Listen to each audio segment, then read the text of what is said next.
नमस्ते दोस्तों, कैसे हो आप? उम्मीद करती हूँ अच्छे होंगे। रोज की तरह मैं आज आप लोगों के लिए लाई हूँ ढेरों किचन की टिप्स एंड ट्रिक्स। और ये ऐसे टिप्स एंड ट्रिक्स है जिसे यूज करके और फॉलो करके ना सिर्फ आप अपना टाइम बचा सकते हैं बल्कि पैसे भी ढेरों बचा सकते हैं। तो चलिए जानते हैं कौन सी वो टिप्स एंड ट्रिक्स। जाने से पहले अगर आप मेरे चैनल में नए हैं तो प्लीज मेरे चैनल को सब्सक्राइब करें, मेरे वीडियोस को लाइक करें और शेयर करना ना भूलें। तो चलिए जानते हैं कौन सी वो टिप्स। सबसे पहले टिप्स एंड ट्रिक्स है इस तरह से फूल गोभी को लेकर। अक्सर क्या होता है, फूल गोभी में ना कीड़े रहते हैं और कीड़ों को भगाने के लिए हम लोग तरह तरह के उपाय करते हैं, लेकिन पूरी तरह से कीड़े मरते भी नहीं हैं और भगते भी नहीं हैं। लेकिन अगर आप ये उपाय करोगे तो आपके कीड़े ना सिर्फ भागेंगे बल्कि पूरी तरह से मर भी जाएगी और बिल्कुल भी एक भी कीड़ा नहीं रहेगी। कोने कोने से कीड़े को जो है वो ये फूल गोभी में से निकाल के बाहर कर देगी। तो करना क्या है, सबसे पहले तो मैं ये पीछे का जो पोर्शन है फूल गोभी का उसको काट लूँगी, देखिए इस तरह से। उसके बाद में क्या करना है, ये फूल गोभी को हम लोग कहाँ रखेंगे, गैस के ऊपर रखेंगे। गैस को ऑन कर देना है और गैस के ऊपर ये फूल गोभी को देखिए इस तरह से रख दे।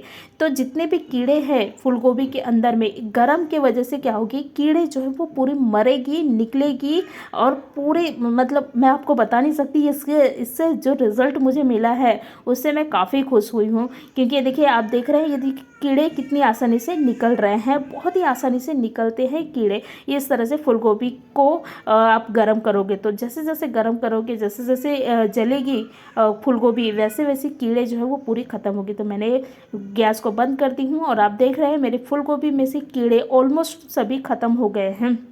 बहुत ही है, देखिए जो थोड़े मोड़े थे वो भी निकल के मतलब कि बाहर हो जाते हैं इस तरह से उपाय करने से। उसके बाद में आप करें ये, इससे ना फूल गोभी का जो टेस्ट है उसमें कोई फ़र्क नहीं पड़ता, लेकिन कीड़े जो है वो टोटली मर जाते हैं। तो उसके बाद में आप क्या करें, इनकी सब्जी बना ले। बहुत ही आसान तरीका है फूल गोभी में से कीड़े को ख़त्म करने का। उसके बाद में आप कट कर ले और इनकी जो है सब्जी आसानी से बना सकते हैं। बहुत ही टेस्टी सब्जी बनती है फूल गोभी की। तो इस तरह से कभी कभी होता है कि भाई फूल गोभी में कीड़े ज़्यादा है, इसकी वजह से बहुत लोग तो फूल गोभी खाते भी नहीं, लेकिन ये उपाय करने के बाद में मुझे नहीं लगता कि कोई फूल गोभी बिना खाए रहेंगे, क्योंकि फूल गोभी खाने में बहुत ज़्यादा टेस्टी लगती है। और अभी विंटर का सीज़न चल रहा था, विंटर के सीज़न में तो फूल गोभी और भी ज़्यादा मिलती है और ज़्यादा अच्छी भी रहती है, सस्ती भी रहती है। तो इस तरह से आप फूल गोभी के कीड़े को जो है वो निकाल लें, उस तरह से तोड़कर आप सब्जी जो है वो बना सकते हैं। बहुत ही अच्छी और टेस्टी सब्जी जो है वो बनती है। आप सब्जी बनाए या फिर कुछ भी बनाए, और ये जो डंठल है इसको फेंके नहीं, इसका भी सब्जी बनाए। नेक्स्ट हमारी टिप्स एंड ट्रिक्स है चाय पत्ती के पूड़ा को लेकर। अक्सर क्या होता है, हम लोग चाय पत्ती के पूड़ा को ना मतलब कि इधर उधर से फाड़ फोड़ के करते हैं, लेकिन इसको खोलने का एक अच्छा तरीका है जिससे कि आपको ना जो चाकू की ज़रूरत पड़ेगी ना ही कैंची की। तो आप करना क्या है, इनको पहले तो ये कवर को निकाल देना है। उसके बाद में क्या करना है, ये देखिए कागज़ का रहता है अंदर का, जो रेड लेबर का चाय पत्ती रहता है ना, तो ये कागज़ का रहता है। तो आप क्या करें, ये कागज़ को बस थोड़ा सा फाड़ ले तो आप देखोगे कि बहुत ही आसानी से आपके जो चाय पत्ती है वो मतलब कि उसका जो पूड़ा है वो निकल जाता है। देखिए मतलब वो कवर। उसके बाद में आप चाय पत्ती डाल लें। उसके बाद में आप चाहे तो इसको रीयूज़ कर सकते हैं, नहीं तो फिर आप फेंक भी सकते हैं, लेकिन ये निकालने का बहुत अच्छा तरीका है। बहुत ही आसानी से चाय पत्ती की जो कवर है चाय पत्ती का ये निकाल सकते हैं। नेक्स्ट हमारी टिप्स एंड ट्रिक्स है, ये एक्सेल चाय पत्ती की ही डब्बा है, आप चाहे तो कोई भी डब्बा ले सकते हैं जिसमें आप चीज़ें को रखते हैं। देखिए इस तरह से। तो क्या होता है, ये जब हम भरा रहा है तो क्या होता है, ये स्पून रखना बड़ा मुश्किल हो जाता है। जब इस तरह से खाली रहे तो स्पून आसानी से रख सकते हैं, लेकिन जब ये भरा है तो भाई हम रखें कैसे। तो करना क्या है, एक रबड़ बैंड लेना है। उसके बाद में ये जो डब्बा है वो डब्बा के ऊपर में इस तरह से रबड़ बैंड को डाल देना है, देखिए इस तरह से। उसके बाद में ये स्पून है उसको क्या करना है, इस तरह से आप चिपका लें, मतलब कि रबड़ बैंड के अंदर डाल दे। तो क्या होगा कि आपके जो स्पून है इधर उधर जाएगा नहीं, आपके जो डब्बा है उसी डब्बे में आप स्पून को जो है वो लगा सकते हो। इस तरह से रबड़ बैंड तो हमारे घर पर रहता ही है। छोटे टिप्स हैं लेकिन बहुत ज़्यादा कमाल के हैं। नेक्स्ट हमारे टिप्स एंड ट्रिक्स है इलायची को लेकर। अक्सर क्या होता है, हम लोग इलायची वगैरह खाते हैं या फिर इलायची मतलब किसी चीज़ों में डालते हैं, जैसे कि गुलाब जामुन में है, हलवा वगैरह में है, तो हम इलायची वगैरह डालते हैं। लेकिन इलायची तो डालते हैं, लेकिन इसका जो फोकला रहता है, मतलब इसका जो ऊपर का ये रहता है, फोकला ही बोल सकते हैं। तो ये फोकले को क्या करते हैं, हम लोग ऐसे ही फेंक देते हैं, लेकिन अब इसको फेंकना नहीं है, आप इसका भी इस्तेमाल कर सकते हैं। तो करना क्या है, हम चाय बनाते हैं तो चाय में भी इलायची डालते हैं, और ये जो इसका फोकला है ये जो ऊपर का परत, तो उसमें भी वही फ्लेवर रहती है जो इलायची में रहती है और बहुत अच्छा फ्लेवर रहता है। तो क्या करना है, आप ये जो फोकला है उसको क्या करें, चाय पत्ती के डब्बे में डाल दें। उसके बाद में आप इन्हें जब भी आप चाय बनाओगे तो चाय में डालोगे, तो चाय में डालने से क्या होता है, इसका फ्लेवर उभर के आती है और टेस्ट भी बहुत अच्छा आता है। मतलब ऐसा टेस्ट आता है जैसे कि हम लोग इलायची डाले हैं। तो ये इसको फेंकना नहीं है, बल्कि आप इसका भी जो है इस्तेमाल कर सकते हैं।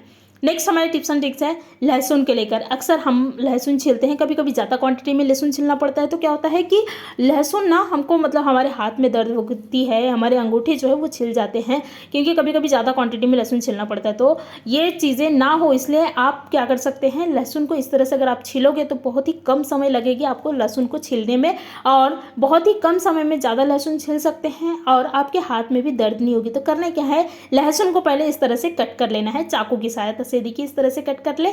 उसके बाद में आप इन्हें निकाल लो, मतलब थोड़ा सा मैश कर लेना है लहसुन को लेकर। देखिए इस तरह से हाथ में लेकर क्या करें, इन्हें अच्छी तरह से मैश कर ले। उसके बाद में आप देखोगे कि इनके छिलके और लहसुन जो है वो अलग अलग हो गया है, मतलब कि है नहीं, लहसुन की छिलके जो है ना वो बहुत ही आसानी से निकल जाते हैं। तो मैंने इन्हें अच्छी तरह से अपने हाथ में लेकर रैप कर ली हूँ। देखिए इस तरह से रैप कर ले तो देखोगे कि छिलके और लहसुन जो है वो अलग अलग हो गए। देखिए कितने सारे लहसुन, मतलब एक कड़ी लहसुन मेरे को सिर्फ 2 मिनट लगे हैं छिलने के लिए। और इनके बस काटना है, कट करके क्या करना है, इनको अच्छी तरह से हाथ से मसल ले। तो आप देखोगे कि आपकी लहसुन जो है वो बहुत ही आसानी से और बहुत ही कम समय में आपके बहुत सारे जो लहसुन है वो छीलकर हो गया है। तो देखिए मैंने मतलब आपके सामने मैंने बिल्कुल भी वीडियो को एडिट नहीं की हूँ लहसुन को छीलते तक, बिल्कुल बिना वीडियो को एडिट किए ही ये लहसुन को आपको छीलकर बताई हूँ। कितना आसान तरीका है ना। नेक्स्ट हमारी टिप्स एंड ट्रिक्स है, हमारे पास में इस तरह से मिक्सर का पॉट रहता है। तो पॉट क्या करते हैं, पॉट ना कभी कभी बहुत ज़्यादा स्मेल आता है पॉट में से, पॉट बोलो या फिर कांच के जो डब्बे हैं जिसमें अचार वगैरह रहता है, तो उसका स्मेल बहुत ज़्यादा आता है कांच के बर्नियों से। तो भाई उनके स्मेल को कैसे दूर करना है, तो करना क्या है, इलायची लेना है, सॉरी लौंग लेना है, लौंग और तेजपत्ता इनको क्या करें, जला लेना है। देखिए इस तरह से तो मैंने जला ली हूँ। और उसके बाद में इसके ऊपर में ये जो हमारे पास में कांच का डब्बा है तो उसको रखी हूँ। तो उससे क्या होता है कि इसमें का स्मेल जो है वो बिल्कुल भी नहीं आती। तो मैंने एक तवा रखी हूँ, तवा को जला मतलब कि गरम नहीं करना है, बिना गरम कर ही तवा को इस्तेमाल जो है वो करना है। तो तवा के ऊपर रखी हूँ, आप चाहे तो किसी चीज़ के भी ऊपर रख सकते हैं, ये चीज़ें कर सकते हैं। तो मैं तवा के ऊपर रखी हूँ, क्या तेजपत्ता उसमें ही लौंग रखे हैं, और उसके बाद में इसको जला ले। और उसके बाद में जो कांच के बर्नी हैं या फिर मिक्सर के पॉट हैं, तो आप उसको क्या करें, पलटा कर रख दे। तो इसकी जो धुआं है ना, धुआं से ही इसकी जितनी भी जो है ना, मतलब कि इसकी स्मेल, जैसे पॉट के स्मेल या फिर कांच के बर्नियों के स्मेल पूरे तरह से ख़त्म हो जाती है इस तरह से रखने से। तो ये धुआं बहुत ज़्यादा कमाल के है, और धुआं करने से क्या होती है, हमारे घर में पॉजिटिव एनर्जी भी आती है, क्योंकि ये जो लौंग है इसका स्ट्रॉन्ग स्मेल रहता है, उसके स्मेल से ही हमारे जो पॉट है उसके स्मेल पूरे ख़त्म हो जाती है। तो ये छोटे से उपाय है लेकिन बहुत ज़्यादा कमाल के है। धन्यवाद।